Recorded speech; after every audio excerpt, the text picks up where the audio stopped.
Thank you all so much for coming tonight. It's a pretty yucky day, so I know it takes a lot to just get out of the house, and I'm assuming everybody here has kids.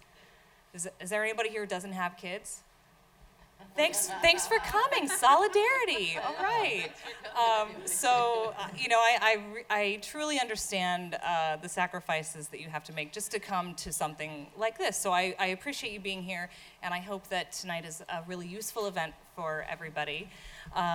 So I want to start off by thanking the MPS Digital Photography Department, Chair Katrine Eisman, Associate Chair Tom Ash, and Studio Manager Marko Kovacevic. They're co-hosting this event with us, and without them, we would not have been able to put on the event. So thank you so much. Marko also designed the beautiful poster. I want to thank my team in career development, Lauren Palmer especially, for helping me put all this together.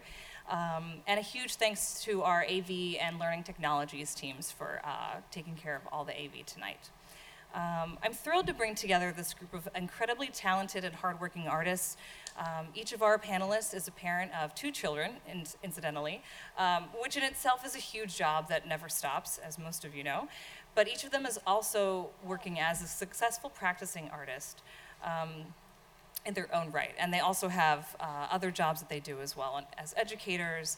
So we're going to get into all the different things that go into making a life work with all of these kind of complex components. First, I'll introduce them and give you some information about their backgrounds, and then each of them will give a brief artist talk so you can learn more about their work, and then we'll have a conversation, pose some questions, and then we'll have time for audience Q&A as well. So I'll start with Scott Ilario. He's an artist living and working in Providence, Rhode Island. His practice uses photography and is a collaboration with his wife, Marguerite Keys, and children, Elska and Marco. The family works together to stage, perform, and edit the images. Ilario received an MFA in photography from the Rhode Island School of Design in 2013 and a BFA from MassArt in 2006. Recent exhibitions include shows at Radiator Arts, the Leroy Neiman Center for Print Studies at Columbia University, and Louis B. James, all in New York City. His work has been discussed in Collector Daily, Time Lightbox, Vice, American Photograph, and The New Yorker, just to name a few. He's a 2013 Critical Mass finalist and the recipient of a 2012 Fellowship Merit Award from the Rhode Island State Council on the Arts. He currently holds faculty appointments at Lesley University College of Art and Design in Cambridge, Massachusetts, at Bryant University and Trinity Academy for the Performing Arts in Providence. Ilario is represented by Kristen Lorello here in New York. Leah Bedrosian Peterson serves as Associate Professor of Film and Video Arts and as the Chair of the Department of Communication at Lycoming College. Her multimedia work, Erasure, examines the cultural and environmental changes occurring in Southeast Asia and has been featured on Hunger Magazine Online and published in Heritage for the World, which is a distribution of National Geographic. Her current body of work, The Past is Present, addresses cultural identity and inherited legacies, specifically the legacy of the Armenian genocide. She's also the director of the Digital Media Gallery at Lycoming and has served on the board of directors for the Central Pennsylvania Film Office. She received her MFA from the School of the Museum of Fine Arts and Tufts University, and her BFA from Pratt Institute.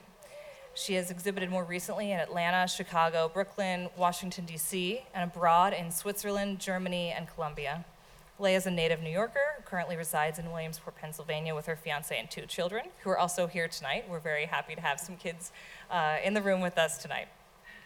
And finally, Kiana Mestrich is a photographer, writer, educator, digital marketer, and mother of 2 from Brooklyn. Oh. No apologies. Mestrich, oh, baby. Mestrich makes conceptual photographs, books, and installations by working primarily within autobiography, but also employs archival and found photography, texts, and ephemera. Last year, she self-published her first photo book, Hard to Place, which visualizes a true story about race, family, and adoption in post-war Britain. It's also available for purchase through her website. In 2007, Mestrich founded the blog Dodge and Burn, Decolonizing Photography History. The blog seeks to establish a more inclusive history of photography, highlighting contributions to the medium by and about people of underrepresented cultures. Mestrich is currently writing a book based on the blog to be published in 2018 by Routledge, Taylor, and Francis. She's the co-editor of the book How We Do Both, Art and Motherhood, published by Secretary Press, now in its 2nd edition, which I strongly recommend everyone read as well. Mesrich received her MFA in Advanced Photographic Practice from the International Center for Photography in Bard College and currently teaches at the Fashion Institute of Technology. So, please join me in welcoming our first presenter, Kiana Mesrich.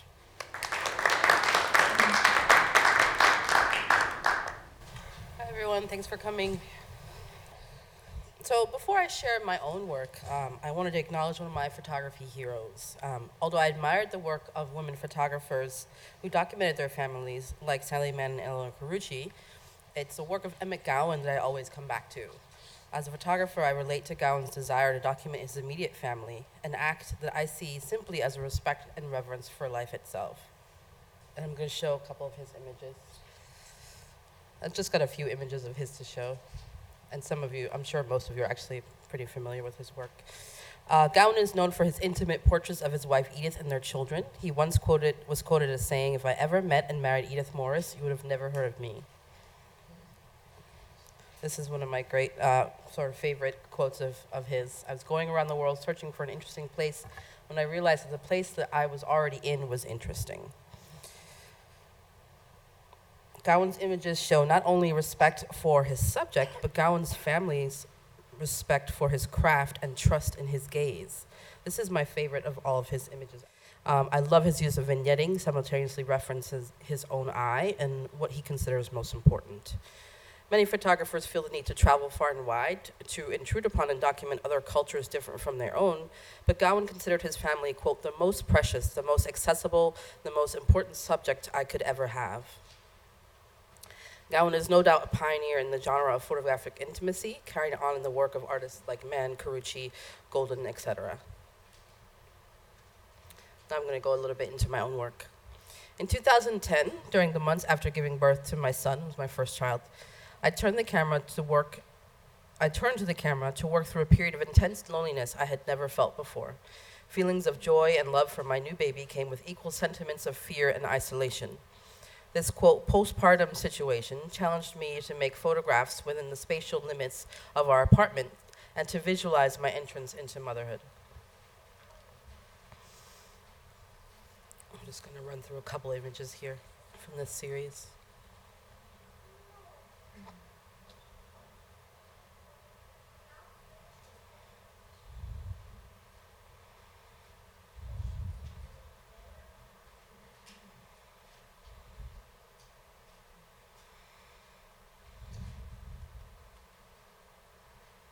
A month after I gave birth to my son, I was hospitalized with a pulmonary embolism, and I was in the hospital for 9 days. And this chair I stared at for 9 days, and it just became the most beautiful thing in the room to me.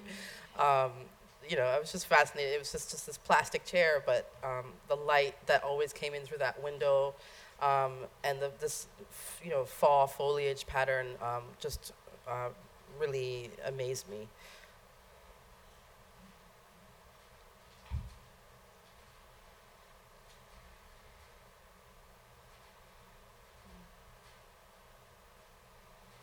That's my husband and our son, Winston. And this is one of the few sort of outdoor images I made in this series, but I still feel like it with the pattern of the leaves, it still sort of gives this feeling of isolation. Now I'm going to talk about my most recent series, Hard to Place, which I published a book about. Hard to Place is a true story about race, family, and the child welfare system in post-war Britain, combining confidential documentation, archival, and autobiographical photography. This series illustrates the childhood of Joseph, an orphan boy of Nigerian and Irish parentage, growing up in 1960s and 70s London. A, quote, half-caste child in England, Joseph was considered hard to place amongst the mostly white adoptive families. Consequently, Joseph was placed in care at 8 different times from age 3 to 17. This is the cover image. I self-funded and published Hard to Place in 2016 as a paperback photography book. The book's first spread features a portrait of Joseph's father and his mother. The reason why I chose the book form to represent this series is in direct relation to the family album or scrapbook. Mediums meant to preserve memories. For many, like Joseph, these personal archives are often non-existent or incomplete. The pairing of Joseph's parents was important to create, as it is a common type of photograph found in many family albums. This coupling is a common portrait seen in vernacular photography. Joseph is my husband. On our first date, he nervously told me his life story, continuously pulling on his sleeves to hide the ink of bad decisions made during his teenage years as a black skinhead. The little boy in the color documentary images seen in Hard to Place is our son, Winston. My lens has captured tender, curious, and mundane moments in our home, along with some other, more emotional family situations. In these images, our son often becomes that precocious yet lonely little boy I imagine his father was as a child. And I'm mixing in a couple of images just of the book itself as well as images from the series. I'll talk about the text in a minute. Hard to Place began in 2013 when, under the United Kingdom's Data Protection Act of 1998, Joseph received 2 legal-sized books stuffed with photocopied files documenting the years he spent as an orphan. It wasn't until late 2015 that I began pairing my own documentary images with this confidential text, as you can see here. The goal being to provide a visual alternative to this official narrative of Joseph's childhood.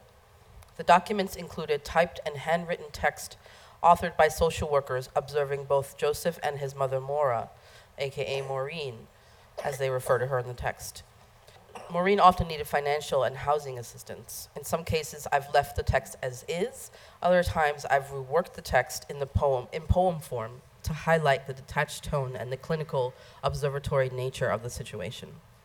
The archival images of Maura, as you can see in this one, show Maureen as a vibrant woman, despite the inner and outer struggles she endured living as a single Irish woman with a black child in a former colonial empire. Using my own documentary images, I try to represent the mother in this story, engaging a compassion for a mother-in-law that I've never known.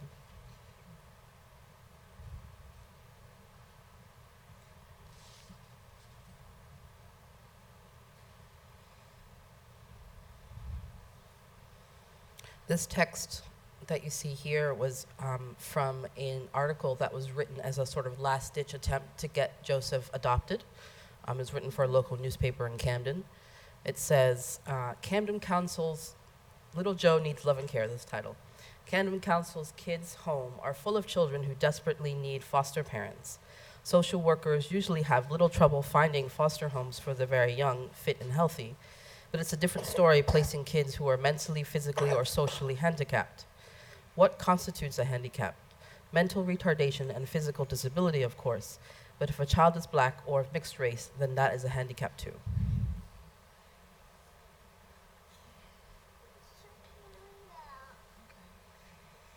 This is some handwritten text from one of the social workers. It says, will be difficult to arrange adoption because of the baby's color.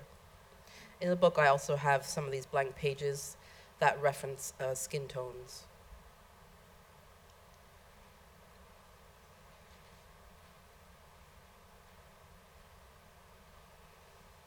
The text here says he wants to be fostered by a black family, would feel the odd one out with a white family.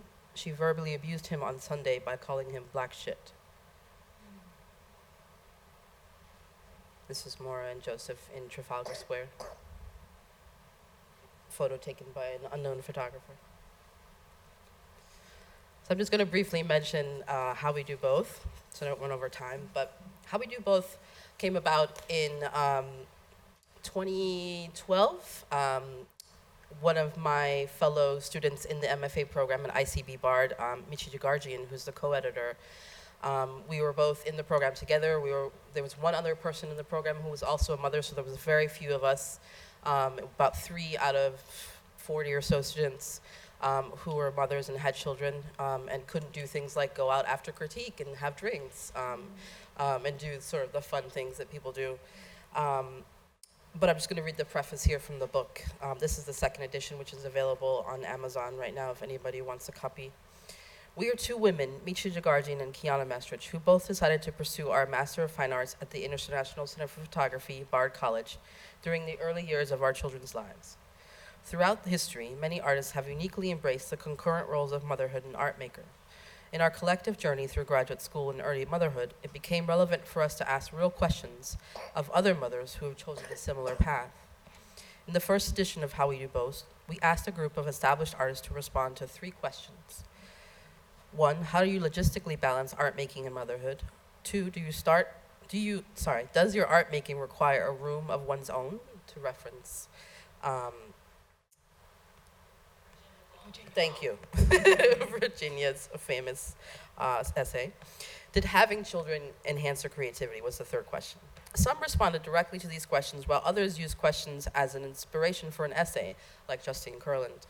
Our aim with the 2nd edition is not only to print more copies, but to show that our community of artists is continually growing. Our hope with this 2nd collection is to diversify further the voice of the mother artist, which at times is interpolated through a collective experience, but still remains unique through the power of individual choice. And as you can see, here's a list of contributing artists, all of which have really insightful and unique stories about how they were able to make their art and still be mothers at the same time. And lastly, I want to do a shameless plug for a course that I'm teaching in a few weeks at ICP called Close Encounters, Reframing Family Photography. I'm definitely going to talk about Emmett Gowan, but I'm also going to talk about a lot of artists like Renee Cox, Lee Friedlander, who haven't done their entire body of work about family, but they have focused on series of work, either on their spouses or on their children. So yeah. If you'd like to join me, here's some information. And thank you so much.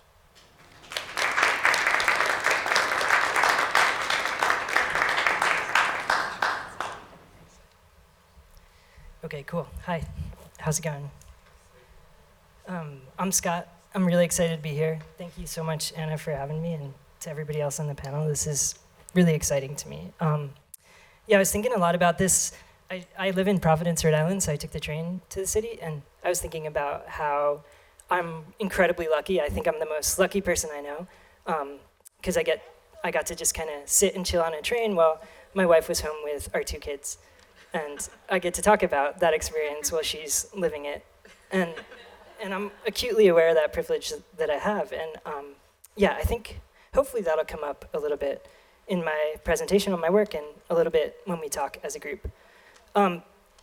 Yeah, anyway, so I'm going to try really hard to talk for only 10 minutes or so, 7 minutes, but Anna might have to drag me off the stage. Okay, so this first image I have up here is about more than a decade old, and it's of my wife, Marguerite, and this image functions for me in a couple ways. In one way, it was kind of the first time I feel like I made an image as opposed to took an image, make versus take, in some ways, because I dressed her in a costume, and I brought her to a location that was devoid of anything distracting behind her. So I got really excited about that possibility. I shot this with a 8x10 view camera. If you don't know about that camera, it's very heavy. It goes on a tripod. You go under a dark cloth to compose the image. And the camera has this pretty wild power on both the sitter and then in the end result in the print, because you have this awesome tonal range that comes from it. But anyway, this image is also kind of stupid and silly in a way too, because it was my way of, as a kind of socially awkward introvert, like trying to hit on this young woman and say like, hey, do you mind if I take your photograph? And yeah, I think at this point we had gotten beyond that stage, but it was still really new, and I was still kind of using photography as this platform to have access and to meet somebody. I include this image of Nan Goldin. This is Vivian in the green dress, and this image has kind of stuck with me as maybe the first photograph that I saw where I was like, whoa, holy shit, I have to do this. I have to make photographs as art, and it's a portrait, and I think obviously it's a portrait, but portraiture can kind of, in some ways, some people can't always connect to portraiture, but I found myself in love with this woman, and I didn't know her obviously, but I had, like pangs of emotion by looking just at this picture. And I think that in some ways has been an impetus for me making my own portraits, like hoping I can sort of get that out of viewers. Yeah, so Kiana talked about Emmett Gowan, and I also have a slide of Emmett Gowan's. And yeah, Emmett Gowan is a special guy. If you've ever seen him lecture about his work, it's a pretty intense and tender space. He his father was a Baptist minister, and he kind of has that same performative discourse and sort of, I don't know, he just really warms your heart while he's speaking to you about his work, and his sincerity is infectious. And again, I remember falling in love with the pictures of Edith that Emmett made. And this picture, I actually took a break from making photographs after my undergrad because I had just very sort of had heavy ideas about photography, and I was like, what am I going to do with my life? I don't really have the technical skills to go out and be a commercial photographer, nor the interest, but I have all this sort of deep theory and all this kind of poetic interest. And so I took a break. But a friend of mine encouraged me to get back into photography. And I made this picture. He suggested, just remake an image that you love. It's an exercise that Emmett Gowan actually did himself. He would remake Frederick Sommer's photographs, and he would remake Harry Callahan's photographs. And so I remade Emmett Gowan's photograph when I had my daughter, Elska. In 2008, she was born, so this is a few months after. And it's pretty direct. I didn't have the image in front of me, but I did the best that I could. And that kind of started me on a body of work where I was more sort of intently looking at family and looking at my relationship to that. This picture became a turning point too, because this picture, I'm in the photograph, and I had Marguerite posing over our daughter and over this lamp, and she was getting fed up with it. It was taking me a very long time to make the picture, and she's getting really pissed off, and she was like, why don't you try to hold this pose? And I don't do yoga or anything, so this was like very difficult for me, and it was very uncomfortable. But that's me under there, under the sheet, and just kind of appearing on the other side of the lens and being implicated in the story, and sort of, turning the camera on myself became a shift. Oh, this is Marguerite's own work. She's an artist in her own right, and she makes sculptural pieces, and she's a storyteller. Actually, I see my students always read off their phones. It's like really cool, and it's like not that practical actually. So I'm gonna try to read something off my phone from, it's not that practical, it's hard to see. But anyway, so I'm going to read something that I wrote about Marguerite when I wrote my graduate thesis work document. Photographers tend to have hang-ups about whether or not their work is enough. And one way in which the institution that I got my graduate degree from sort of translated that to us was to have us write a 30-page document. So mine ended up becoming a memoir in some way, which is really funny and strange. But anyway, so I have, let's see. I met Marguerite in 2002.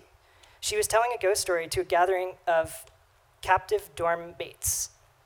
Her pragmatic delivery of the tale intensified its veracity, and Marguerite quickly gained a reputation as a powerful storyteller. She grew up in a creaky house hundreds of years old, surely haunted, and would spend her time lifting rocks by a stream and watching the passing detritus float by while the rest of us stared at the TV. Somehow, miraculously impervious to the self-inflicted woes that are often suffered throughout adolescence, Marguerite maintained a confidence that was radiant. I'm not sure I believed in her at first. How could she not have been beleaguered by the insecurity and angst that was so formative to so many? My doubts were quickly dissolved into a complete conversion, smitten, caught by the allure of the mythical tale-telling, and later solidified by her reasonable approach to the world. I found a soulmate and a perfect balance in Marguerite. I managed to convince her that I could be loved too, and dragged Marguerite on adventures, spending time in Italy in a 1,000-year-old castle and attempting to survive several winters in darkness in Reykjavik, Iceland. Okay, so that was like my homage to her in the book, and this is her work. Our 8-year-old daughter was looking at this while I was putting the slideshow together, and she was like, I love Mom's work because it gives me that feeling that I'm on a beach and finding something special. So that's essentially what her work is like. And Justine Kurland, another artist that came up previously, in my opinion, maybe one of the most important landscape photographers of this country, contemporary. And Justine would take road trips with her son Casper, and from when he was born till I think about 7 years old, and they would live in Justine's van, and they would travel the country. And this is an image titled "Waiting for Trains While Playing with Trains." And I introduced Justine's work not only because it's a huge influence of mine, but she also is a mentor for me in my photographs. And she told me about a book called Unconditional Parenting, which is on the left. And this book came at a really important time for me when I was sort of feeling that isolated disconnect from the rest of the world. I was in this parent bubble pretty deep. But this book is awesome. If you guys don't know Alfie Kohn, he's an educator, progressive educator and author. And yeah, I didn't even know what unconditional love was until reading this book, and had no real concept of what it meant to be an unconditional, loving parent. Another great influence for me was the zine called Rad Dad by Tomas Moniz, who's Oakland, California based.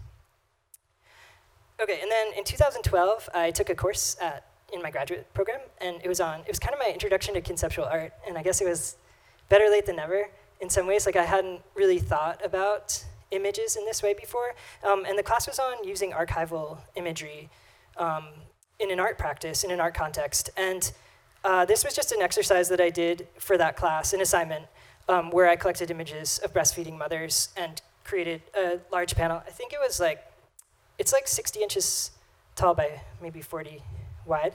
And they're just images I found online, and honestly, I've never shown this work, or kind of, I don't know. I don't show it to people much because I don't own any of the rights to these images, and some of them, I don't know. But I really liked the act of bringing these mothers together in an act of celebration and solidarity.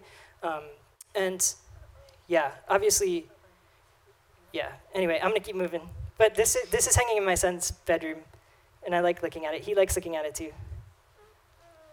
There's an awesome Instagram of breastfeeding art, if you're interested. I think it's breastfeeding art. Oh, and then another conceptual project I did in that same class was called Frontier Fathers, and this is a book of collected images. This actually, I'm a little more comfortable sharing because the images are outside of copyright, and they're from the Library of Congress. And all I did was, do I have a mouse? Yeah, I have a mouse. So I just took these images and stuck babies in here. And so essentially what I was trying to do in this work was I was trying to imagine an alternate reality in which these guys, these men that most likely had children and families somewhere in the world, were off gold hunting, searching for gold. And I put the babies in the images. Baby on the back. There's a baby over there. This is actually not Gold Rush, but Antarctica. But exploration, so that idea of this male explorer and the idea of the father and this sort of historical precedent that's set so low. There's an author, Michael Chabon, who writes that exact statement. He says that the best thing about fatherhood in some way maybe is that the historical precedent is so low. And then this was another project in between. I only have a couple of images from this, but this is a hunting camera. It's got an infrared flash, and it's got a motion sensor, and it's an infrared digital sensor, and it makes images that look like this. And I set it up in my house because my daughter Elska was waking up a lot at night, and I wanted to look at her night waking in some way, and I wanted to use this technological device to kind of examine that. And it wasn't about surveillance for me as much as it was about this gesture of this creature at night. She'd pop up. I also love the strip of metadata at the bottom of the screen with the phase of the moon and the temperature. It's funny because I was looking through these the other day. I was realizing how cold we kept our house at night. It was like 51 degrees in some of them. It's kind of scary. So that strip of metadata at the bottom becomes almost like a reference to another time when that information would have been incredibly important. Oh, and then the camera incidentally caught my wife. I don't think she was angry, but I like thinking about this image as though she's pissed off, like, why is that camera there? So then, simultaneously, I was still working with that large format view camera, and I made a group of images called What We Conjure. And this is a playground tower. I was on my back looking up. This is Marguerite explaining gum. I love the kid noises. Washing up. The Little Sea Woman. Kelp Forest. A cycle. Preparing to connect with nature. This image is a little bit of a shift because I had more of a plan going into this. I brought all of our houseplants into one spot. And it's a reference to a Dwayne Michaels piece. This is Star Sheets and Pea Spot, so my daughter wetting the bed. These are her sheets. and setting up the view camera at night, and also ridiculous. There's a running theme in my work of being counterintuitive and absurd. And then this is an installation view of an exhibition that I had at Kristen Lorello Gallery in the Lower East Side. And I have formed this amazing relationship with Kristen, and she's been so generous and so supportive and helpful in helping me edit, because actually I have a really difficult time editing, and I had way too many slides in this slideshow even, and she has just a very decisive and specific eye, and I've been so grateful for that collaboration, and I think of it like a collaboration actually, to refine the work almost into something formal or more direct or something in some ways more abstract or more open, and I think that allows viewers to maybe access the work more intimately on their own. This is a series of images that don't use multiple exposure that I made after, and these are kind of simple moments. I switched from the large, heavy, crazy camera that's expensive and annoying to a small digital camera. So these are digital images. That's awesome. This is measuring, adventure prep, cover up, mending, crooked eyes, mowing. And these images I haven't really shown. They became part of these larger collage spreads that I put in a book called Witch Sleepyhead in a Valley, which is on my website if you'd like to see it. This is called Milky Way, and I found this image really successful because I showed this to a male friend of mine, and he was like, I'd like this image a lot better if that baby's arm wasn't there and I could just, see the underpants through the tights. And I was like, whoa, that's so complicated and problematic. And I found that really interesting and exciting about the image. Like, how can this function? How can this objectification or sexualizing of the body be, so intense that to throw a baby arm in there kind of just complicates it. And that for me was pretty special. This is called Untitled. Okay, so then shifting gears into a more recent body of work. I was teaching at Alfred University in Western New York State.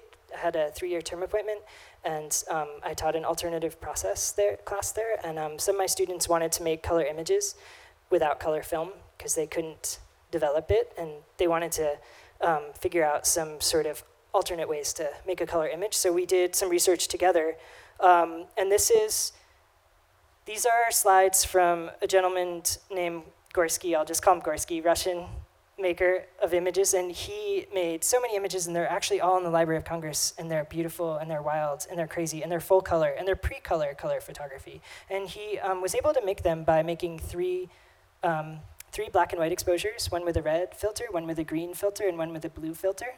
And then when the three separate exposures are aligned and superimposed, they create a full color image. So I tried this out on my own, and I remember the class was in the afternoon, and there was some amazing light at the end of the day. It was spring, and south light was coming into my house, and I remember running home and dismissing class early and being like, I gotta go do this. And we were all kind of working on the same ideas simultaneously, and I really appreciated that sort of energy where we were all in it and trying to figure out this process. And it's actually pretty simple. It's used in separations for publications to make color plates. Probably not as much with digital. But anyway, so this is the red channel, the green channel, and the blue channel. And it comes together. Where there isn't movement, the image is rendered largely normal color.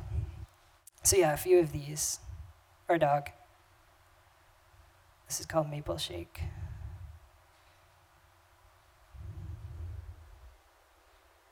Yeah, there was that light I was really excited about. It's kind of dappled through the trees and moving around. And through multiple exposures, as the light dances, and it's different in each exposure, then it kind of renders itself in this weird array. That's our house in Western New York. A steaming fork of pasta. And there's that image, shimmer. Yeah, so in some ways, too, this was a shift in that, there's my dad bod, my six-pack. In some ways, this was a shift in that I was starting to think about the photographic image differently too, and thinking about other ways that images, kind of these historical precedents that photography rips from painting, which is the still life, the landscape, and the portrait. So there's some still lives in here. Setting up tent. The color of coolant. Dappled light. Rock candy wand. Cool. And then this image is a bit different in that I had printed out a black and white print, made a big black and white print, had it in my house, and then dappled light was coming across it. So I was curious about other ways to play with this technique and process. And again, installation view, so I got to have a second show with Kristen. And equally exciting, I had made maybe 30 or 40 of these images, and she was able to kind of hone it down and really focus it.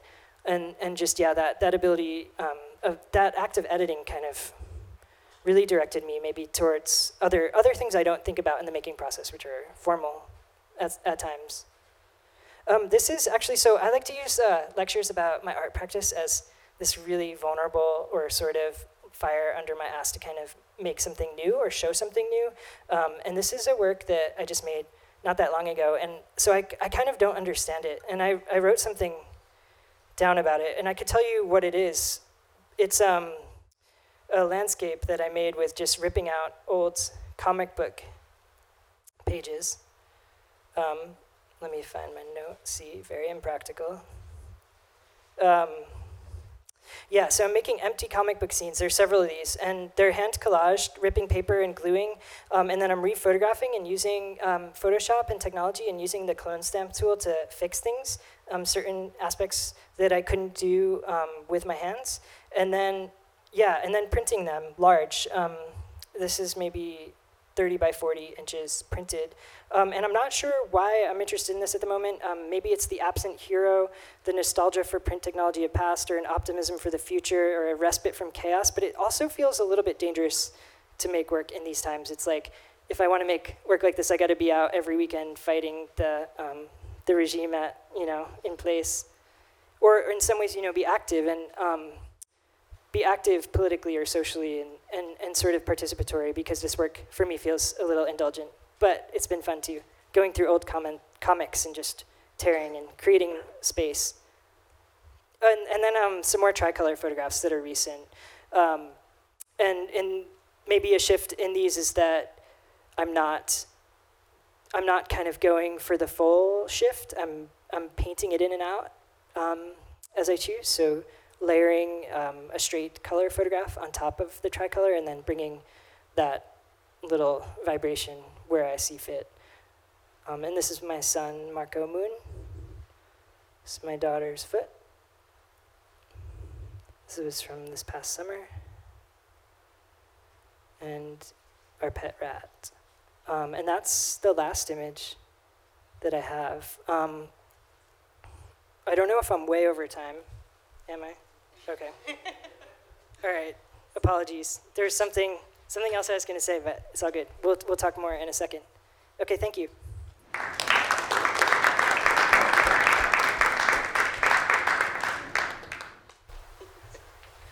Just in case any of you weren't sure if I actually was a parent, I thought I'd bring my daughter up here to join me for the presentation.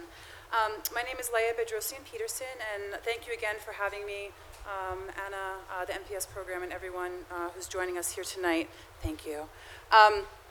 So I'm going to talk a little bit about my work. My work deals very specifically with family legacy, family history, genocide, and what that means to be a descendant of those who have been through genocide. So my family is Armenian, and there was an Armenian genocide that took place beginning in the late 1800s and culminated in 1915 with over 1.5 million people who were murdered, including members of my family. That experience very directly relates to my life now and my work, my family, my perspective, and I'll talk about that a little bit more. So this body of work is called The Past is Present, and it's a more unique body of work for me in that it's not just photography, but it's photography, animation, video. There's some video artwork here as well, but I'm showing you just a few pieces from this series. So here, this is a family heirloom rug, and so effectively Oriental rug that was handed down from my great-grandfather.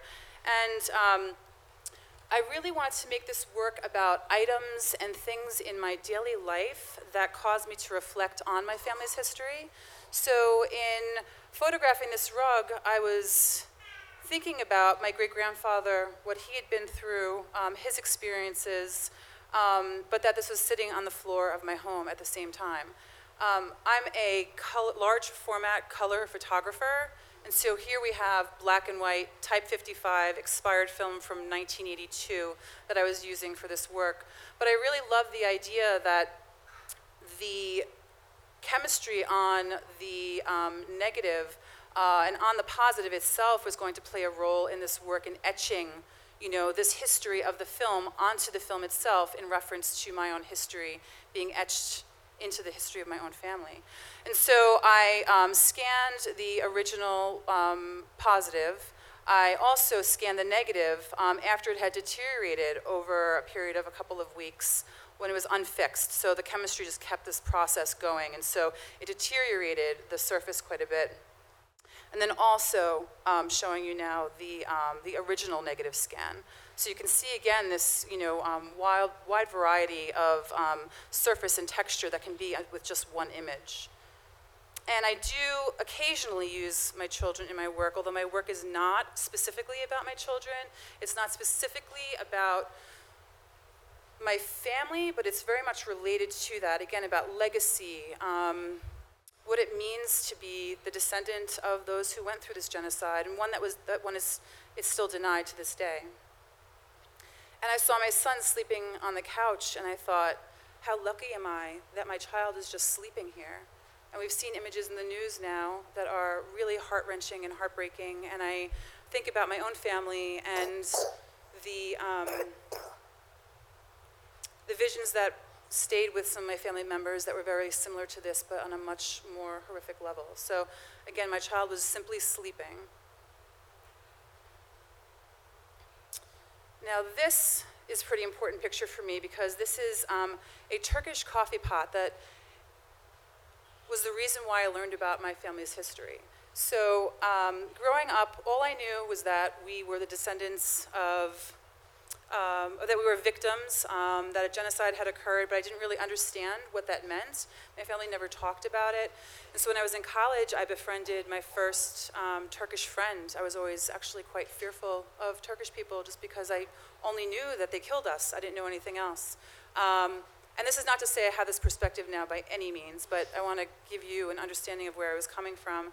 And so we were really good friends, and she went home, and she came and stayed at my home for a couple of weeks, and I didn't tell my parents where she was from. And I think I did that somewhat intentionally to really force my family to tell me about the history.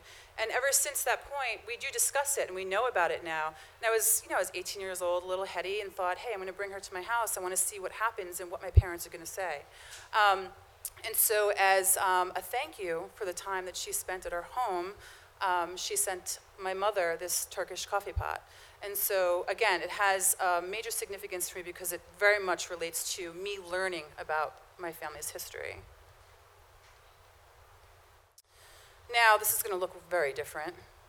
So, as part of this body of work, I made an animation called May I Go Blind. I worked with an illustrator, an animator, musicians who very, very generously donated their music to the animation. And it's based on the story of Salman Tahilarian, who was an Armenian who went through the genocide and saw the murder of his family, who then got in touch with a man named Shahan Natali, who was the leader of a group of assassins. This is a true story. They were called Operation Nemesis. And their sole pursuit, or their sole goal, was to go and kill those who were responsible for the genocide. So Tahilarian, again a victim, found one of the perpetrators, his name is Talat Pasha, on the streets of Berlin in 1921, walked up to him and shot him and killed him in broad daylight. There were witnesses. There was no question about what he had done. He went on trial, and he was found innocent. And this is right before Hitler became the Chancellor of Germany. So the significance, again, of this is pretty powerful. I mean, you think about, what happened to Germany after Hitler became Chancellor, the idea of acknowledging the genocide at that time, that he was a victim. And it was because of him being a victim that he was a perpetrator of this crime. So this film is about his life and his experience. So I'll just show you the trailer. Yes, lusetzi mi anush zain im zeratzat marmoden pailet neshun urachut yan paitz absos vor yerazer pailet neshun urachut yan paitz absos vor yerazer gargachahos ach bürlein der tavalumer markarit nahas dager vor bespurech ein yerazert noramin nahas dager vor bespurech ein yerazert noramin. So after completing that animation, I really spent a lot of time thinking about Shahan Natali, the leader of Operation Nemesis, and what brought him to the place of being the leader of a group of assassins, and what his life must have been like, and the impact of the experience of being a genocide survivor was for him. So I'm currently working, this is a work in progress, on a stop motion animation.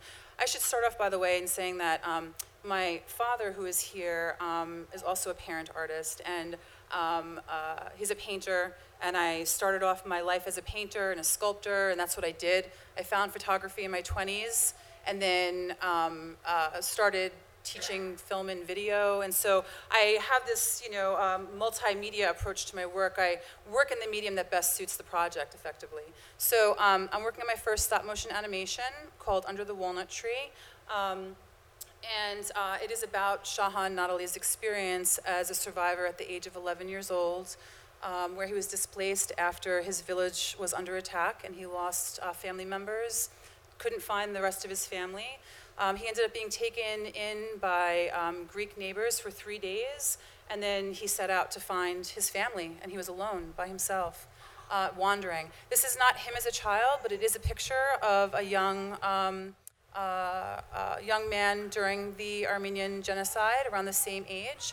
And you'll see there next to it is the silicone model that I made based off of him, then also using my son partially as an inspiration for the model.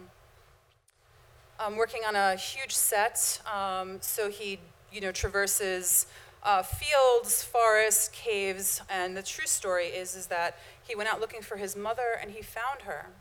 And he found her underneath a walnut tree, mourning over his father's body, and together they buried his father underneath that tree. And so this film is only about that experience and nothing more. But it is the experience of a refugee. And again, the world that we live in a world where people are refugees. There are children who are struggling and suffering. And so I started this work a while ago, and I've been thinking about it for a long time, but I think it's very relevant considering our political landscape and the world that we live in right now. So here he is with his mother. And some of these are just, studio shots to start playing with some sort of test shooting and test footage. Here's his mother laying with his father's body underneath the walnut tree. And this is a very, very rough test for some movements that I want to do with the body and the environment. And I'll show you that here.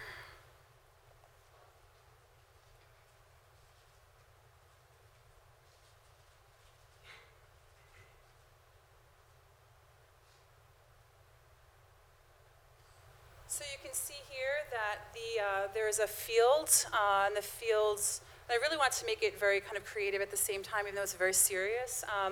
But the field is of these little Armenian coffee cups and flowers.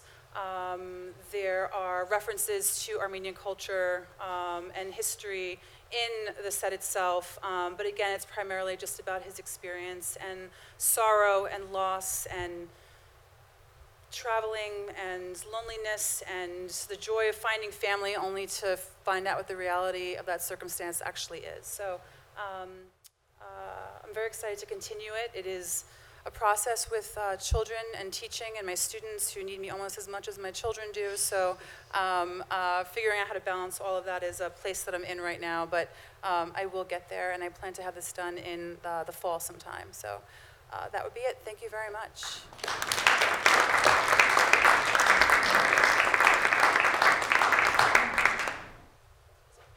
Thank you. I'm just going to close this up.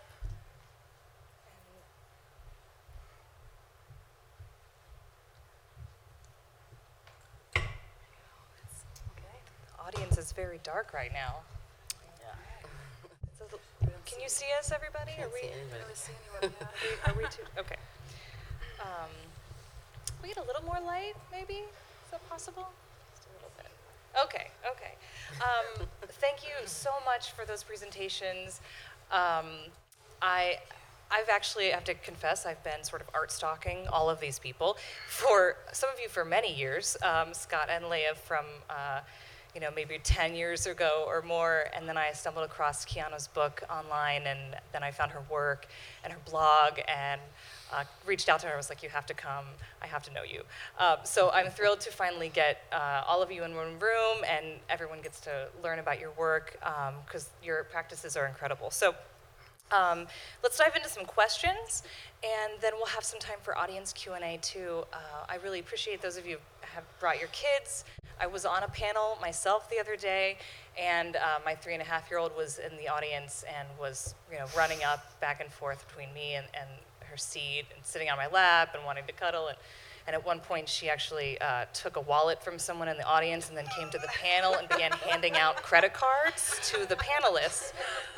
Luckily, that person is a good friend, so she was fine about it. So this is, such an example right here of how difficult it is to balance all these things, but how we do it. So let's just start off with first, if you could each tell everybody about what is your kind of your day-to-day like, what are all the things that you are managing, your jobs, your practice, what's kind of your schedule like, how many kids do you have, how old are they, kind of the nitty-gritty.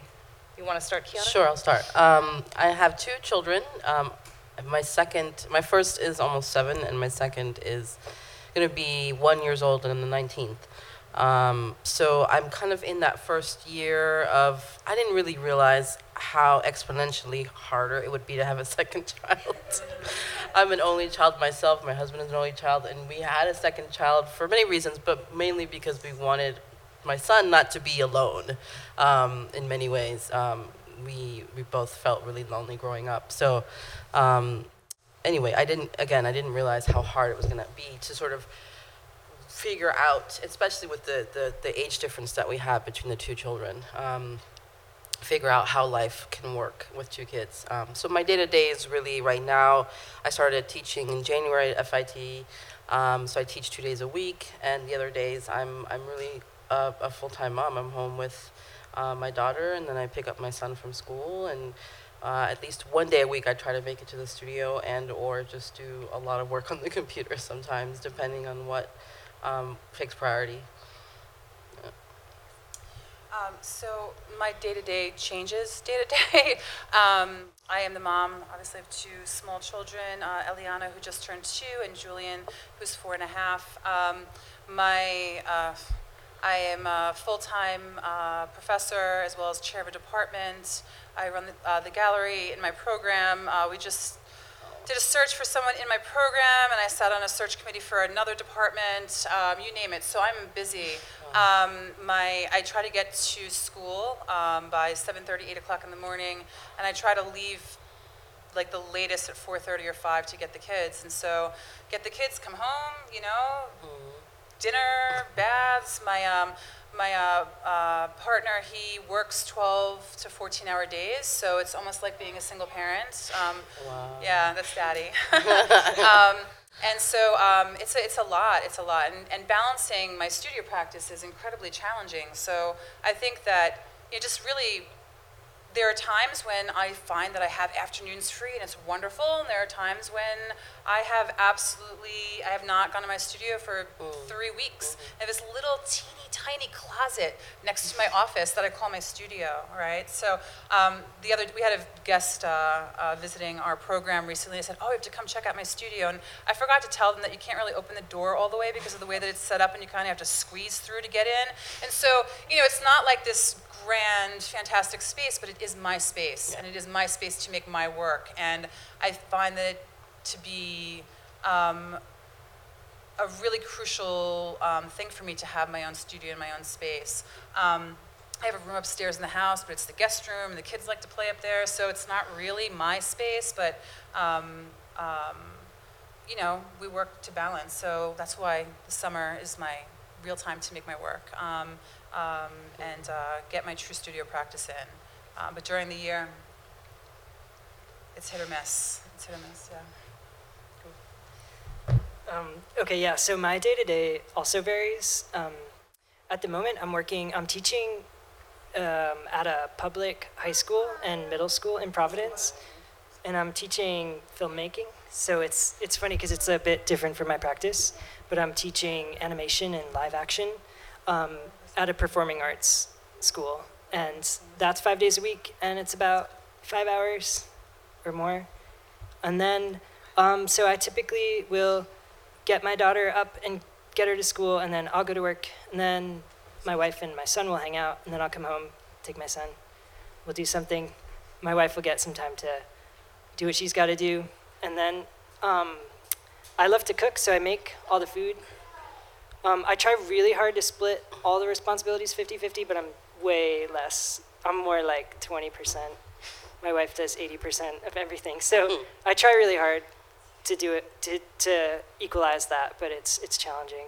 And one day a week I teach at 2 different colleges nearby, so that's a sort of break from the high school, and actually it's kind of a great collaboration with my wife, Marguerite. She is able to go to the high school and fill in for me, so we kind of collaboratively teach the high school students, and it's been really funny. They're still like, Mister, is Miss Keys your wife? And I'm just like, yes. Like I tell you this weekly, but they still are really confused by it. But yeah, so she has something else to offer. I think like my approach to teaching filmmaking to 12 and 13 and 14-year-olds is to kind of show them technology and to put equipment in their hands. And Marguerite's approach is far more about building story and creating props. And so it's a good team effort. And maybe, Scott and Kiana could just tell us if you have studio spaces too. What does that space look like? So we heard about Leia's. Yeah, I have a studio space in Red Hook, which is about 15 minutes away from where I live in Brooklyn. It's in a building that also has other studio spaces, so it's a nice community, which is why I get sad that I don't get to go often, because there's so many other, and there are quite a few artist parents as well in that space. And yeah, my work is still two-dimensional for the most part, so I don't really need a studio space. But like you said, it's great to have a room of your own, and we live in a one-bedroom apartment. It's pretty large, but there's 4 people, and being able to keep workout prints out is impossible if you don't have your own space. Yeah, so my studio space is in my bedroom. It's just a desk and a computer, and I have a wall that I put prints on. And then actually, one of the reasons beyond the kind of access to community and access to young people's creativity and energy, another reason I love teaching is because I then get access to facilities to make work. So I do a lot of printing at the various institutions I teach at, and Yeah, but a lot of my studio is just kind of mobile in some way. The other day I was working on a photograph on my screen, and I had my 3-year-old next to me, and he was watching Netflix in half the screen. So I had like this big display. Like my photograph, I was retouching on the left side, and he was watching Netflix on the right. That was kind of the most extreme it's been in terms of not really having the space and time. But it worked out. Thanks. So let's cut right to, what is the hardest part of trying to balance all these things? What's been the biggest challenge for you? Besides all of it. How do you answer that? Yeah.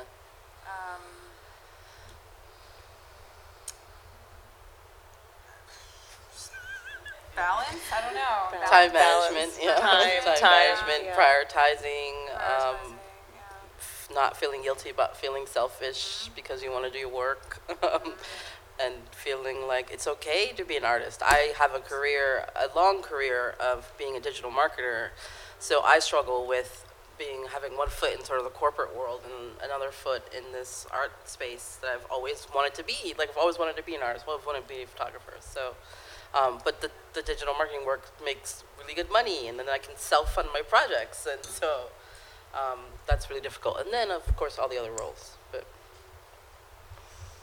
Scott, what's your biggest challenge? Yeah, I'd say my biggest challenge goes to the similar thing about guilt. I always feel guilty in some way or another. Just kind of trying to manage that feeling of like, should I be doing this or should I be doing something else? Yeah, I'm glad that you both mentioned that, because one of my questions is about how we grapple with the constant pull for these different things. I actually think that parenting is very much like being an artist, in that it's a job that never goes away. Right. It's 24 hours a day for the rest of your life until you die. You were always thinking about your kids, maybe not for a split second, but they're always there. You're always thinking about art. Your art career has to be in constant motion. You're always thinking about how to move it forward. So, how have you dealt with that kind of guilt and that struggle? Do we need another chair? We're okay, yeah. I think we're good. So many chairs here. It's okay, yeah, thanks. Oh, thank you. Thanks, Katrina. Appreciate it. Sorry. Any ways in which you've grappled with that guilt or those simultaneous pulls from these different lives? I mean, I remember when I was pregnant with Eliana, I was working on May I Go Blind, and I was 7 months pregnant, I think, and I would get up at 2, 3 o'clock in the morning and edit straight through until 2 a.m. I mean, just keep going. And then the next day, after this one particular long editing day, I remember Julian, who was, not quite 2 at that point, going, "I'm mommy." And I thought, wait. And so I had this, this feeling of guilt, like, oh my gosh, my poor kid just thinks I sit on the computer and I just do all this. But then I thought, wait a minute. He's also watching me make work, right? And so he'd ask me about, what is this? What is that? Why is it that color? Can you try it this color? And so he really started getting kind of interested and involved in what I was doing. And so I didn't necessarily see it as being such a bad thing at that point, but that doesn't mean that I don't, also deal with moments of guilt and being pulled in multiple directions and everything. I think it's just a part of what life is at this point. I just kind of accepted it, instead of questioning why is this happening or how it's so difficult. It just is. At times, yeah. I mean, I feel guilt all the time about everything, but especially making art. But like you said, seeing the benefit of your role as an artist on your kids is really great. My son is able to go to art shows and he doesn't touch the artwork, and like he's able to talk to adults, and he goes up to people. We were at the Woodstock Center for Photography where my book was in a show there, and somebody was looking at the book and he was like, "That's my mommy's book," and he was just like and he's really proud of me, which I think is great, and it definitely helps alleviate those feelings of guilt. I guess for me and guilt, I just feel it and then try to deal with those feelings, or we kind of use My partner and I, we kind of use it as currency in a way too. Like when one of us gets to do something, we're always, holding it against the other one. So in some ways, not in a super negative way, but more just like, yeah, currency. It's like a trade. But yeah, I wonder about guilt in terms of our culture in America. In some ways, it seems like, I don't know. I'd be curious to talk to people in other countries about this question in parenting, because in some ways I feel like, yeah, if you can model behavior to your kid as though you don't feel guilt that you're a working artist, I think that would be quite productive. That's a good point. Yeah. So have any of you faced discrimination as a parent, either in the workplace, in your social lives, in the art world? Any experiences you'd want to share? I Or had maybe one can't. experience that I shared with Anna. There was another faculty member who made a comment that having children is a choice, and that there's time when you have to have work and go to meetings, and taking your kid to a doctor or a sick day just shouldn't be part of that. And it's just, and because it was your choice, you just have to deal with it and figure out how to make that work. And yet he'll take off of work or come in late to go take his dog to the vet. So, I think that, the thing is that we have things in our lives that we care about, and his dog he cares about. And so he takes his time and he addresses those issues when he needs to. My children, equally so. Or more so, or however you look at it, not to, get down on any dog lovers or pet lovers out there, because I have a dog that I love. But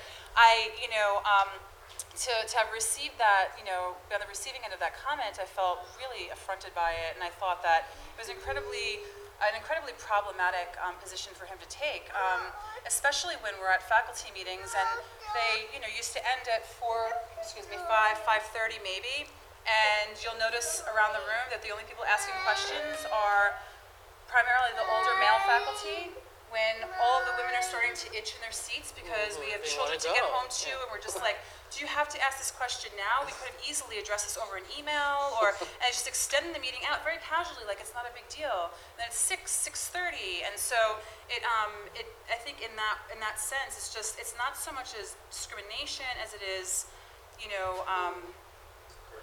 courtesy. Yeah, courtesy. Thank you.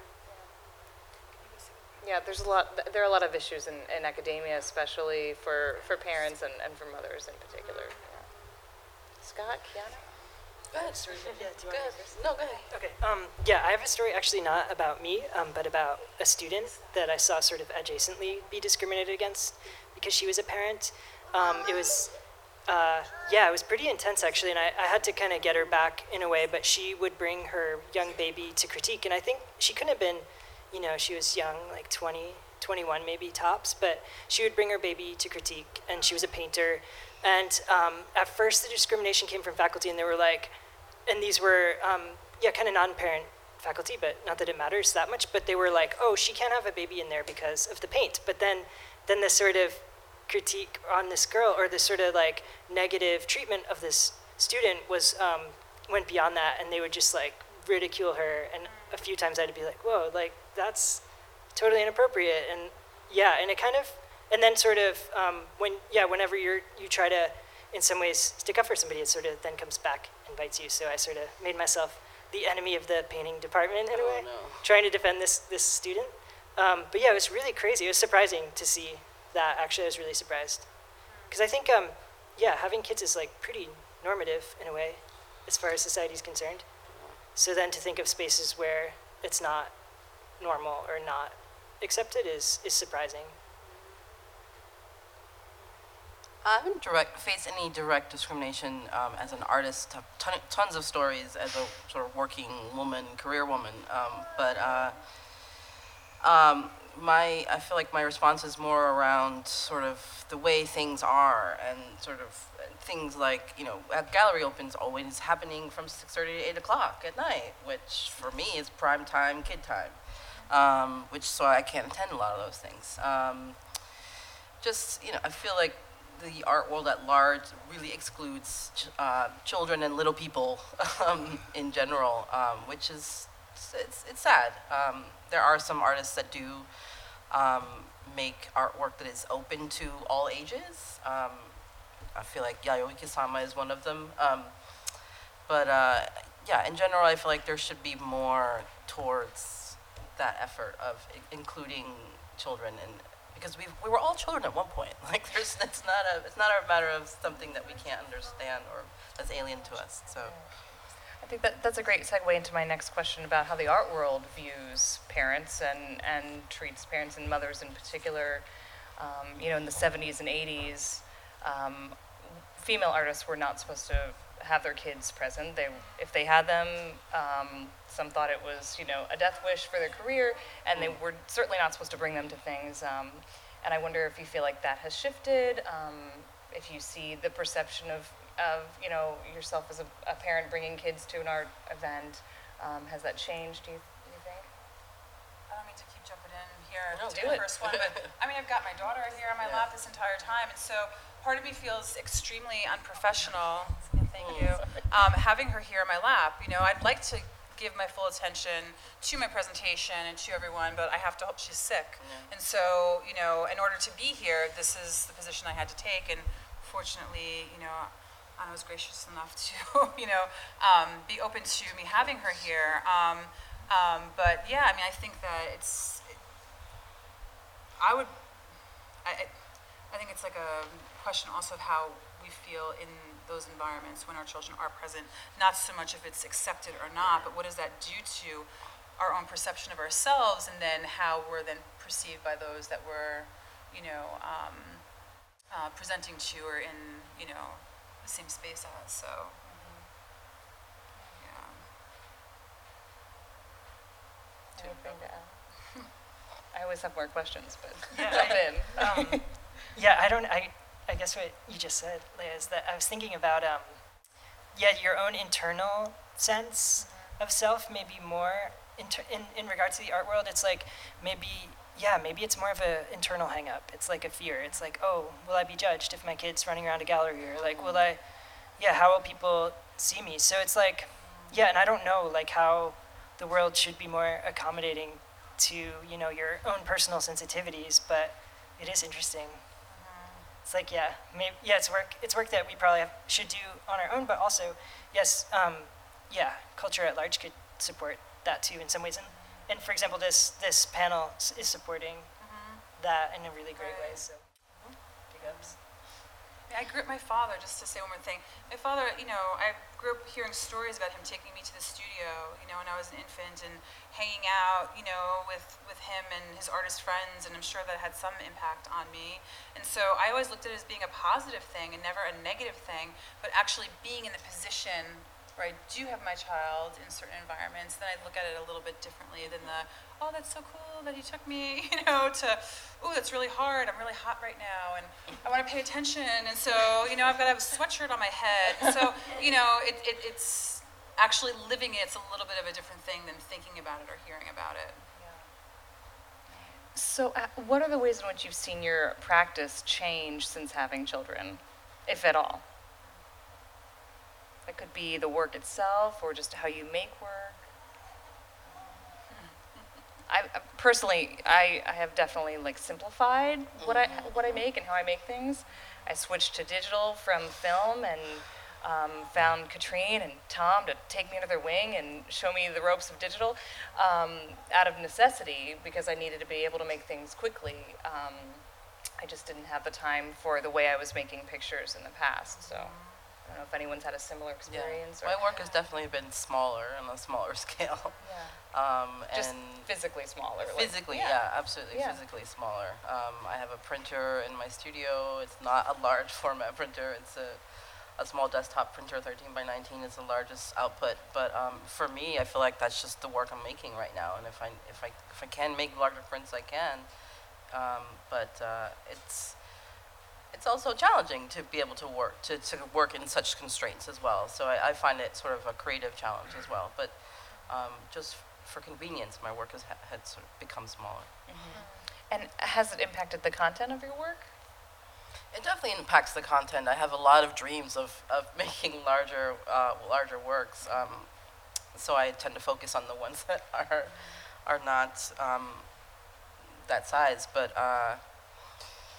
I do feel like sometimes it's a disservice to my growth as an artist to just be sort of constrained. But again, I kind of go back to the point of like, this is just where I'm at this moment.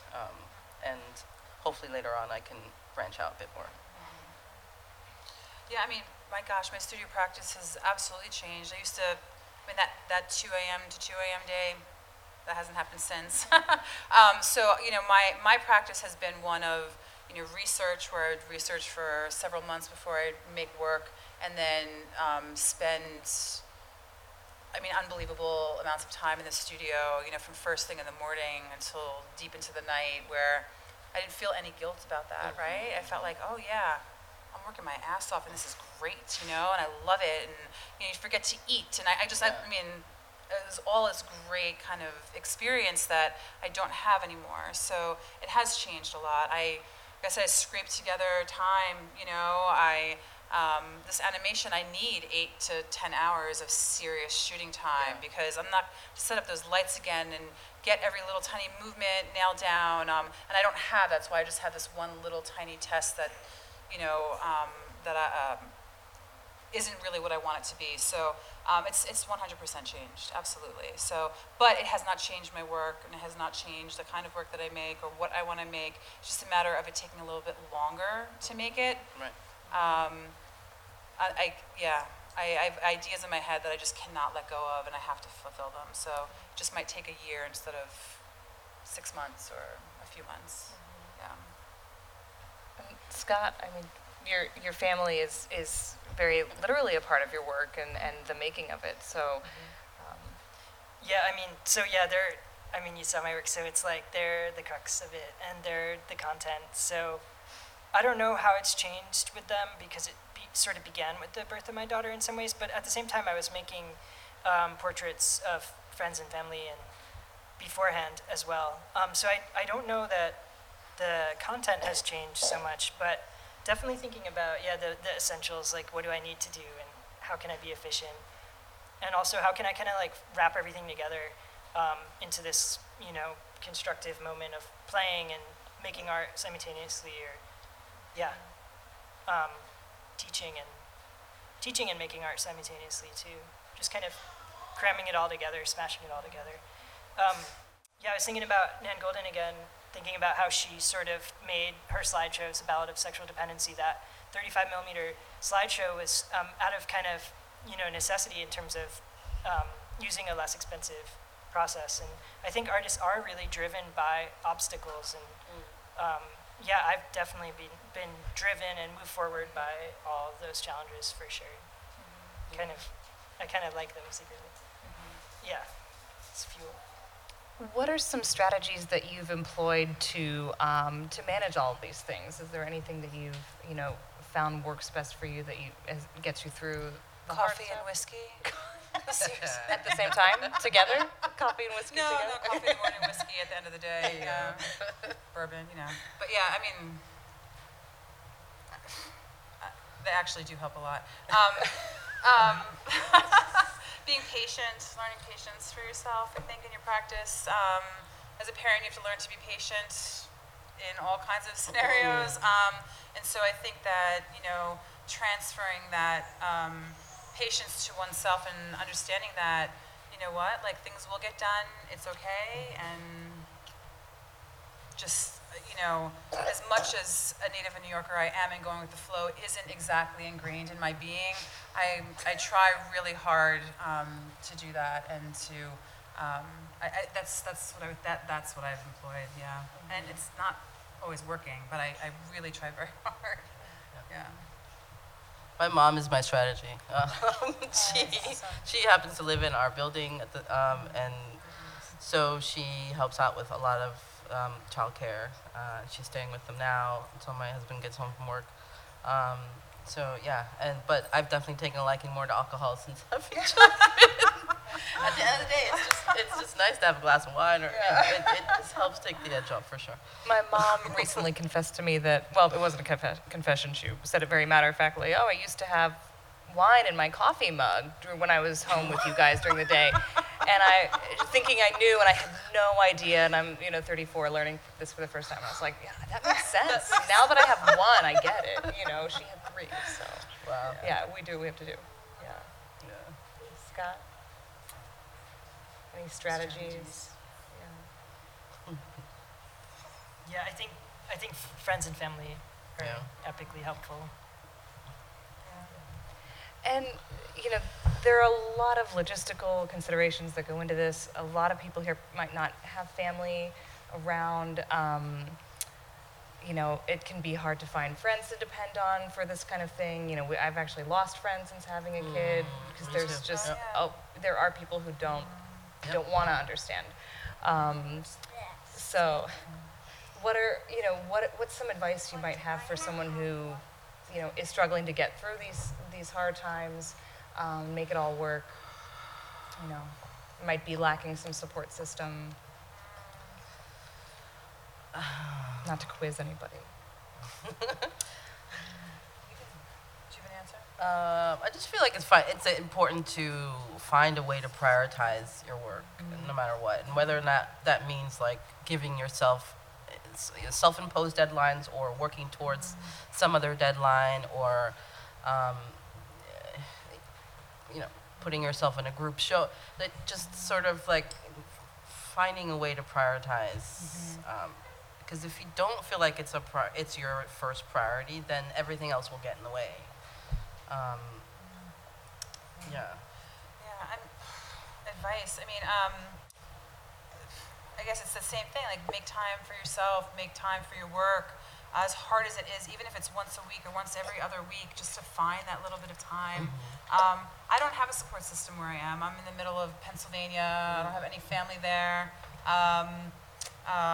You know, we have friends, but, you know, I'm relying on them to really care for my children while I'm in the studio. It doesn't really feel very comfortable for me to, you know, I wouldn't really want to ask them to do that. So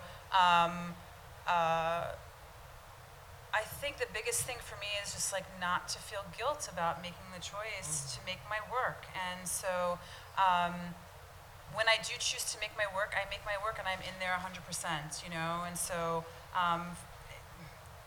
that's the only advice I could say, is just to you find the time and it'll come eventually. And it may not come when you want it to, but it will be there. And you just got to figure out when you can squeeze that in to make it happen. And it's not really great advice at all. It just, yeah. No, I think it's great advice. Advice. Yeah, I'd echo what's been said. Prioritizing your work seems really important, and again, it's like about modeling the kind of person you want to be to your kids, and yeah, how you grew up in your dad's studio, and that was impactful for you, where it might have been challenging for him. It's like, yeah, model that, prioritize self. I think that's really healthy. It's hard though to prioritize self, Yeah. Yeah. but it's healthy. But also staying connected to some sort of community. I started a critique group 2 years ago, which is another reason why I keep my studio. Is at least, even if I don't get a chance to go to my studio at all for that whole month, once a month I have a group of people that come and we all talk about photography or each other's work, or sometimes we talk about celebrities, whatever. But it's, you know, there's a community that I've created, and I feel selfish sometimes, but they also get a lot out of it as well. And people come and go, and so I feel like finding that community and staying connected, and whether that means having a friend to go out to shows with once a month, or doing something, maybe even finding people online. There's tons of Facebook groups with artists, specific artists, or there are even artist parents Facebook groups as well that you can connect to. I think it's really important. I think that actually brings up a great point. I'd love to talk a little bit more about how you build community. You know, especially Leah, you face the unique challenge of being, you know, not in an urban area. So maybe what are the different ways in which you've tried to build community? I love when we spoke on the phone that you mentioned actually just picking up the phone and calling someone to say, what's going on? What's up? You know? Yeah, I mean, I think that, you know, it's not like my friends who are in New York and Brooklyn, you know, are going out and about and going to shows and meeting people and making connections, and, oh, you know, this thing is happening, oh, we're doing a group show, or we're having this crit group, you know, come by, whatever it may be. One of my really good friends, Dawid Petros, is doing very well in his career, and there was a period where he said, Leah, come to my crit group, you know, where we meet on Sunday nights, and I thought, damn it, you know? Like, I have class on Monday morning back in Pennsylvania. How am I going to do this? And I wasn't able to take advantage of that opportunity, you know? So I think that because of that, you know, it causes me to reach out more, you know, say, hey, is there a show happening, or what's going on, or do you want to come to my class to give a talk, and reaching out and bringing lots of people to talk on campus, so that way I am then able to be the receiver of all this great information rather than being the one talking all the time. I love listening, I love going to lectures, and so that's my way to keep that alive, because I can't go out to a gallery on Sunday or go for a walk in the city. It's just not, you know, a part of the lifestyle there. And especially with small kids, they tend to get sick in the car on the way to the one lecture you're doing in 6 months. So, you know, it's a balance. Yeah, community is a big deal for me, and I think that's why I live in Providence. I grew up there, so it's kind of home base. And yeah, I made the choice to move back there, and for that reason in particular, because it was established and it was comfortable. But you were living in Western New York, right? So what was that experience like? Yeah, that was a little tricky because it was very, very rural, and I found that community was hard to find there, and it was pretty isolated. And I ended up making close friends with students, which felt funny at first, but I would have students babysit, and students would come over for dinner, and I feel like compared to anybody else that I connected with out there, it was mostly my students. That's great. Did you want to add something? No. Oh, okay. So I'm going to, wrap it up so we have time for audience questions. But my last question would just be about the idea of professional success for artists. And that's something that all artists, parents or not, struggle with. And, we all have to figure out what does that mean for us. It's not going to be the same for everyone at this table or in this room. But how has becoming a parent shifted, if at all, what professional success as an artist means for you? Just to give an example, after I had my daughter, I wasn't really doing much of anything in my art practice for a while, and I realized, I just want to do something weird. And I went to a friend, I was like, I just want to have a weird show in a basement or something. It doesn't matter what it is. I just want to do something kooky, just to, feel active. And that was something that before I'd kind of been a little bit more strict with myself about. So,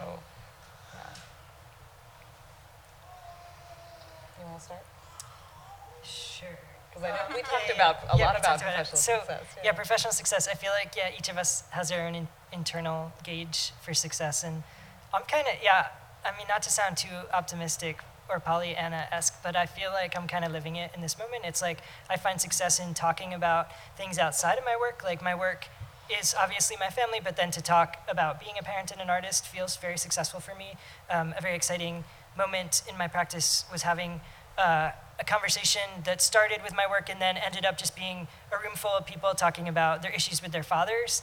And for me, that felt really productive and bizarre, but also powerful and real and human. And that, those are the moments that I'm really lucky when I'm present to those moments. And that's successful. Obviously,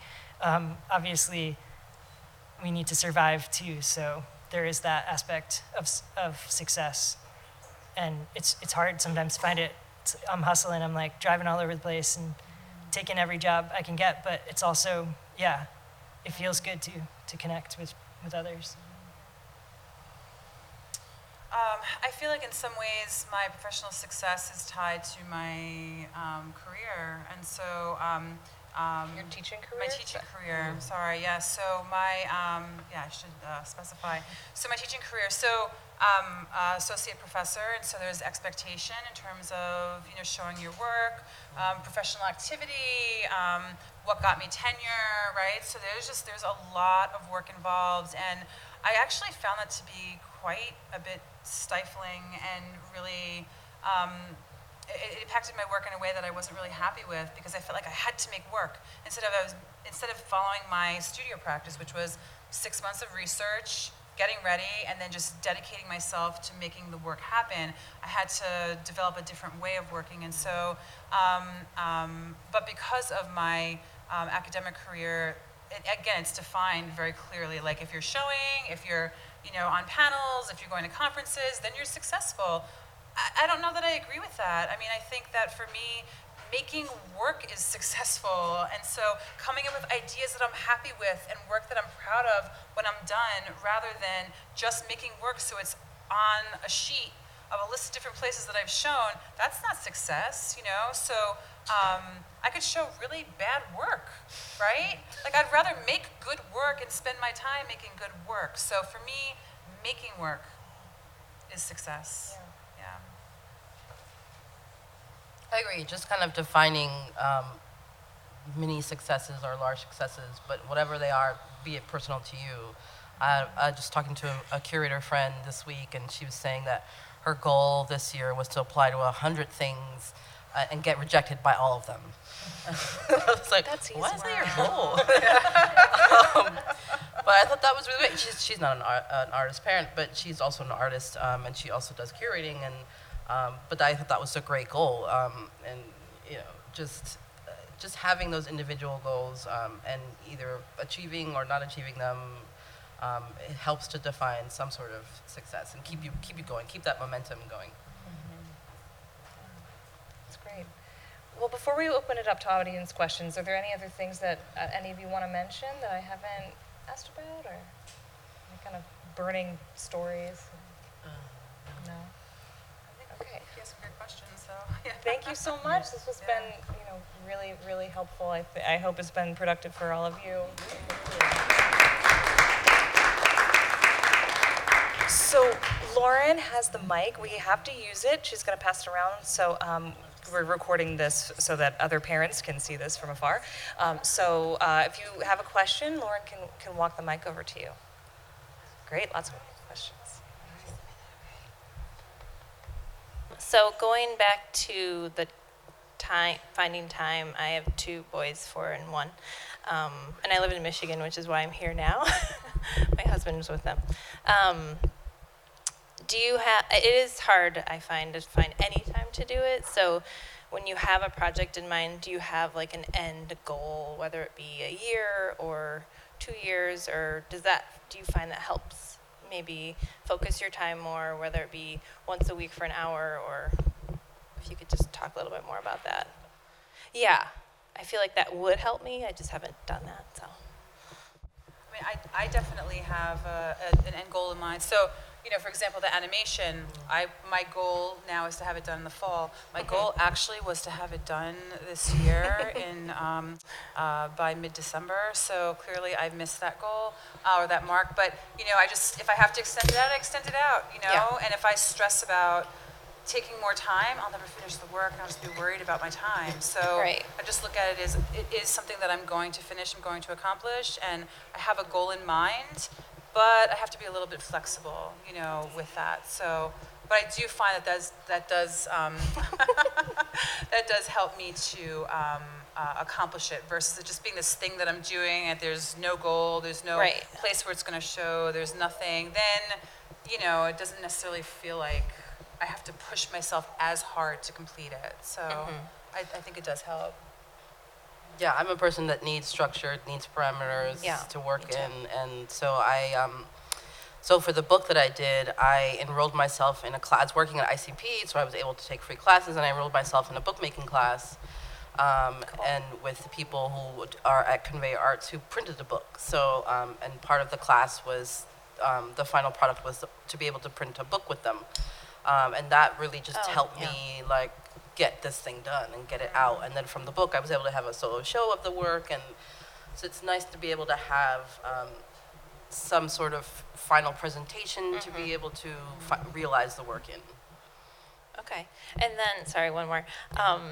Scott, I know in all of your work really, when you're at home with your kids, do you decide to, do you have your camera out? What's your process as far as, keeping it as organic as possible Yeah, while thanks. still having your camera ready? Right. Yeah, that's a good question. I think, a lot of the earlier work actually was sort of things I'd see and then remake. So I'd see a moment and then get the camera out, when I was able to, and sort of, I'd have a list of ideas that were kind of things I had And observed. you talked about light, you knew when the light was going to be there. Right. Yeah. I mean, fact that I'm now using a digital camera has helped a lot because it's a lot smaller. And yeah, usually I'm able to kind of grab it or I'll keep it set up. I think that was like something I had to figure out early on was that if the camera's away, I'll never make work or like I'll miss it no matter what. And like, so if the camera's out and I'm like kicking the tripod or if whatever, like if it's in the way, it becomes utilized. So it is hard to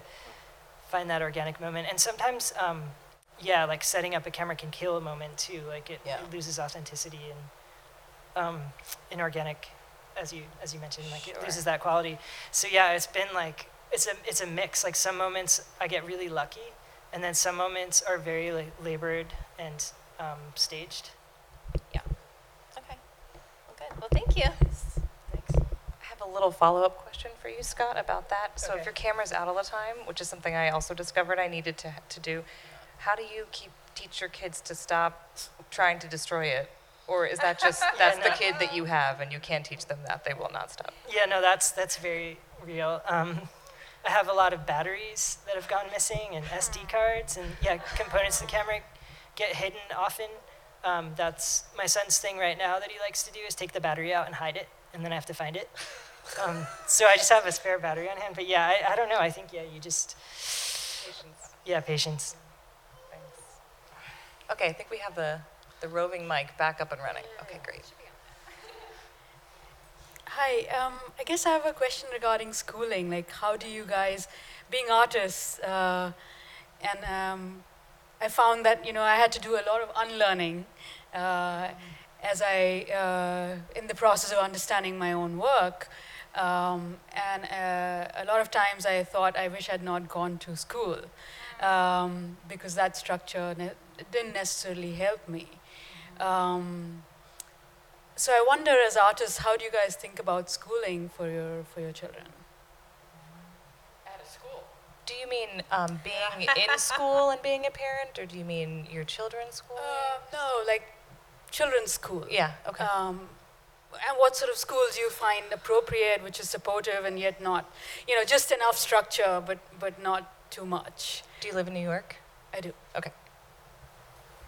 So school for our children. Sorry, Yeah, it was for our children. Yeah. Yep, That's a whole other panel discussion. Oh, is that my son down there? He's fine. Sorry, Julian. yeah, maybe I'll just jump on the mic really quick because I have an 8-year-old in 2nd grade. And I think for me, sort of economically, but also ethically, I'm really supportive of public schools. And I know that they can lack in ways, but my daughter's in public school, and we sort of fill in the gaps as much as we can. And sometimes, actually, when we were out in Western New York, she would come home saying some really far out stuff that she learned in public school, and we'd have to, sit her down and have crazy conversations about that stuff. But now being in the Northeast, it's a little less dramatic, but it's definitely this game of trying to teach self-confidence and curiosity, and also letting my daughter know that things that she might hear or learn in school don't really echo what we're talking about at home, which is challenging, but it's kind of it's an active process for sure. I think it depends on where you live. I'm struggling right now with New York City public schools. I grew up here and I went to public school for elementary, and it was fine, but I'm finding now with my son being in public school, it's not fine. And I live in a good district. I live in a good school district. I just find that the curriculum is quite boring for him, and he's very much a creative child. He likes drawing and learning sort of creatively and not just sitting and listening to the teacher instruct. So a little bit struggling with that now. And I think it depends on where you live. I think some states have better school districts than others. I don't know that I can really answer that yet. My kids are in school, which is their daycare school. So, I'm not quite, you're in pre-K, that's right, excuse me. So, we'll be dealing with that as soon, yeah. Thank you. Oh, she's. Hi.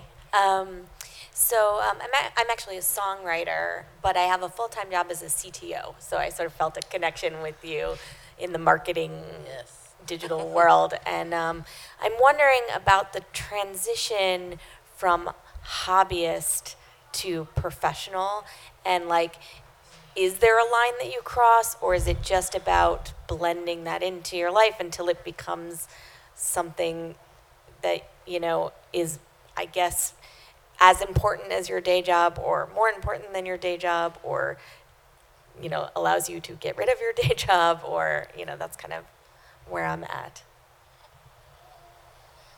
Yeah, the day job. We all have day jobs, right? Yeah, I'm looking for a day job now, but yeah. Go ahead. I don't know. I would just say I think it depends on how you look at your own work, right? So I think for me, working in whether it be series or concentrating on one idea for a period of time and seeing that through differentiates one as a hobbyist or a professional. You know, I think that the way your approach to your work is what helps you to define that. So. You know, there are some people who have whose work has never been in a gallery or a museum, who is making amazing work that we just haven't seen. Does that make them unprofessional or not professional? No, I don't think it does. So I think it really has to do with our own perspective on our work, right? Yeah, that would be my take on it. Yeah, if you value your work and you're working on it, then it's worth it, you know. You see, you're passionate about it, so you're doing it. So there's nothing really. I don't think I've ever thought about it like that. I've never considered it. Yeah, it just is. No, just kind of in response to that, actually, maybe it's the structure of school, art school. And if you have a BFA, MFA combo, it's like you're already no longer a hobbyist because you've invested that stuff into it. But yeah, it's an interesting question. Yeah, how do you dial, what percentage is your day job versus like how does it support your art, and like which one? I think for everybody it's really different. There was a really nice show a bunch of years ago, or not that many, but at the Drawing Center that Nina Kachadorian, who's a really awesome artist, organized. And it was about, she would ask artist friends, like, how's your work going? And they'd be like, my work or my work? And it was like, it's about what you value in a way. It's like what's getting, you know, what are you thinking about before you fall asleep? It's like, what's the thing that's burning inside you? And I neglected to introduce myself earlier, so my apologies. But I'm Assistant Director of Career Development here at SVA, and career counseling started out as a day job for me, but it's become a very meaningful part of my life. And I think, you know, if artists can, you know, try to find that other job that really gives meaning to your life and contributes to your art practice. And, you know, for me, it's all, you know, become full circle. It's definitely hard to do it all, but if you can find something that, you know, benefits your practice and your emotional self, then I think that's, you know, that's the perfect kind of job. That could be bartending. It doesn't have to be, you know, something, you know, lofty. It's just whatever for you allows you to live the life that you want for yourself. Yeah. So maybe time for one more question, two more. Okay. And then I had a question that was akin to your question, had to do with funding maybe. In this sense, it seemed to me that the topic or the focus of a lot of the clarity of it, of the orphan or the Armenian question, or I was very excited by the streamers concept, or those colors. That photograph of, I think, your daughter seems to be that, almost like that time lapse, or I'm not sure what the proper term is in photography, where the images are kind of multi and they show motion within the still photograph. Anyway, that seemed to have that. But I guess my question was there. I know public television does projects, you know, narrative projects about Call the Midwife, and they do this and they do that. I found each of these individual stories as compelling as anything that I could imagine that would be done on public television. And my thought was, and also I thought that the originality of the stop animation of the Armenian question, was, again, very, very palpable. And I wondered, is there a resource a million years ago, because I'm a million years old, I worked with Jim Henson on the last project he was doing before he died, and it was a really cool idea, and I actually had a chance to work with Muppets and stuff. And it was called Mike's Monsters.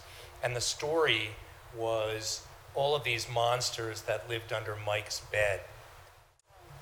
So we had a dramatic reading of Muppets plus actors at this wonderful location, and we did a story that Jim had written, which was the pilot for Mike's Monster. 2 weeks later, he had died of pneumonia. But the problem was, or the question is there some resource like public television or like I know Muppets sold out to Disney and stuff, but is there such a place that would actually pick up a storyline that might pick up your storylines and give sustenance and support for that? That was my question. There's an awesome organization called the Sustainable Arts Foundation. Yeah. And I think, are they in New York? I think they're in New York. I could be wrong. Sustainable Arts Foundation. And they offer grants for parent artists specifically. And the call is open twice a year, in the fall and then again in the spring. And they're very generous with the grant that they give. And other awesome things about it are that it's very inexpensive to apply. Some of these things have like application fees of $50 whatever, but this is $15 and it goes to pay the jurors. And so they're very sort of ethically conscious about how their organization operates. And that's been a really cool thing just for me to think about, to know that it exists. And I know of some artist residencies that work in a similar way, that they're supportive and acknowledging of parent artists. Yeah, I'm glad you brought that up because I want to plug the Visual Arts Journal, which SB produces, and Kiana's interviewed in this article. We had written about artist parents, so pick up your copy on the way out or pick up a few and share them with friends. And on the back page of it, you'll see some resources for parent artists, including Sustainable Malay Colony, which has a virtual residency for artists, which is awesome. You only have to go there 4 days, and the rest you do from home, but you're still this person. And a couple other organizations that have lots and lots of resources for artist parents, so definitely check that out. I would just say, did you want to talk about film? Yeah. Well, yeah, I was just going to say that I think it depends. So we have funding, right, to make the work, and then the bigger question, which is potentially getting picked up by, say, a distribution company or someone else who's going to then make your work into something bigger.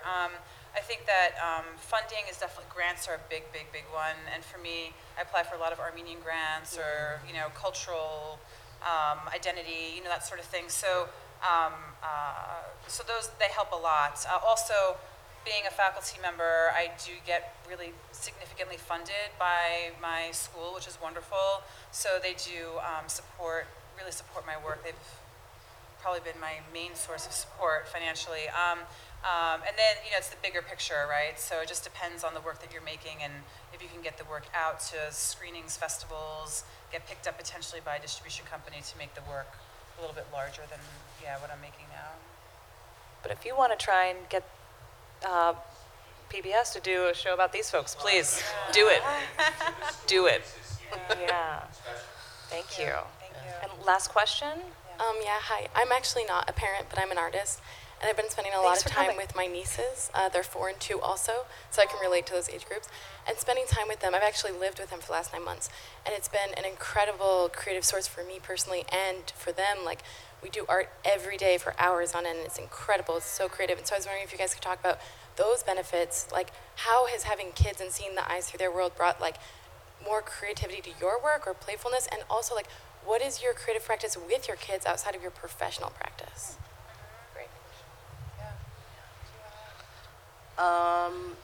My son is featured in my work in the book, and he really enjoys being the star of that book. And I didn't really mean for it to be about him. He's really a stand-in really for mixed race children who have been through that experience. But he really definitely enjoys being a part of it, and I just look at everything that he does as extremely creative. and I save everything. He's a paper hoarder, so but I save it all too, because I feel like I'll go through it later on and be inspired by just his markings sometimes are really beautiful and really delicate and different and fresh. So it's definitely inspiring to see that.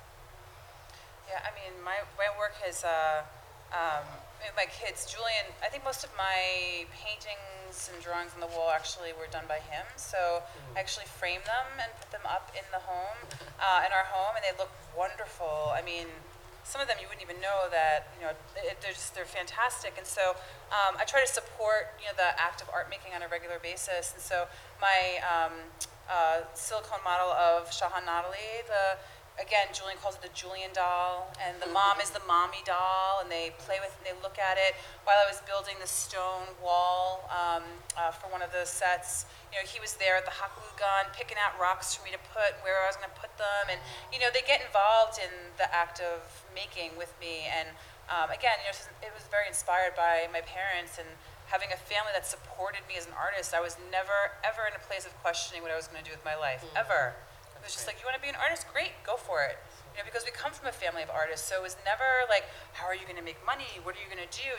So I want to support that in my kids if that is something they choose to pursue. So we just make and do, and we'll see what happens. He might be a scientist or something. I mean, and that's equally as wonderful. But if he wants to be an artist or she does, they want to stick their hands in stuff, we're going to do it, right? So that really speaks to the impact that artists can have on any kids, right? Which is what you're talking about, not just our own.